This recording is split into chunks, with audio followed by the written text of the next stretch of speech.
एप्सिमा पाकिस्तान की सूबाई क़यादत और सिटी शेखुपुरा की बॉडी ने प्रेस कॉन्फ्रेंस का एहतमाम किया, जिसमें हुकूमती वज़राए तालीम की प्रेस कॉन्फ्रेंस पर शदीद तहफ़्फ़ुज़ात का इजहार किया गया। प्रेस कॉन्फ्रेंस से खिताब करते हुए एप्सिमा के सीनियर नायब सदर पंजाब और सिपा सलाह तालीम बचाओ तहरीक के बानी एजाज अहमद खान काकड़ ने मीडिया से गुफ्तगू की कि कोरोना वबा के सबब निजी तालीमी इदारे 1.5 साल तक बंद रहे। हज़ारों तालीमी इदारे अपनी बका की जंग लड़ते हुए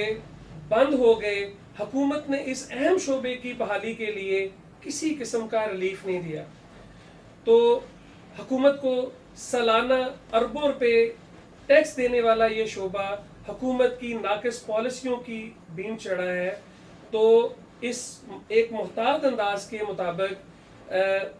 इस वक्त तक मुल्क के अंदर 50% जो प्राइवेट स्कूल्स हैं वो इस वक्त बंद हो चुके हैं, और ये जो कोरोना से ज़्यादा तालीमी जो बहरान है